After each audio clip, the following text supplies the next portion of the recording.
Автобус на ЕСП, кој се движел по рутата од Скопското село Раштак кон Булачани, се преврте во провалија. Поголема несреќа спречила нерасчистената вегетација и дрвјата. Во моментот, кога пристигна екипа на Алфа, на местото на несреќата, автобусот се уште беше превртен. Ги затекнавме службените лица на ЕСП кои не сакаа да дадат било каква информација за несреќата. Дрскиот однос на присутните вработени во јавното предпријатие беше единствено во комуникацијата.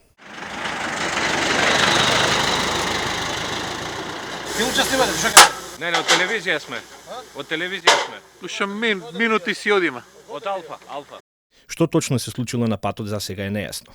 Дали станува збор за човечки фактор или технички проблем допрва треба да се утврди. Информации за несреќата побаравме од директорот на јавното скопско предпријатие Драги Кушовски, кој не одговори на телефонските повици. А одговор до објавување на овој прилог не добивме ниту од одделението за односи со јавност во јавното скопско предпријатие. Инаку, ова не е прв случај автобус на ЕСП да ја загрози безбедноста на граѓаните. Автобус кој се обраќал кон Бутел се запали при возење, а друг заврши во Жардинјера кај трговскиот центар Мавровка, кога имаше и повредени.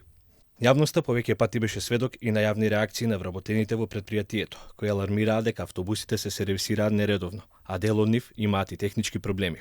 Последниот случај од Раштак само ја прелива чашата и ја отсликува состојбата, но и неспособноста на надлежните да стават крај на хаосот.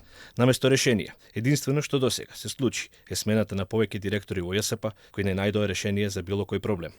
Реакција за лошиот јавен превоз има и од министерот за транспорт и врски Александар Николовски, кој ги повика граѓаните на трпеливост и најави системски промени во јавното скопско предпријатие по локалните избори.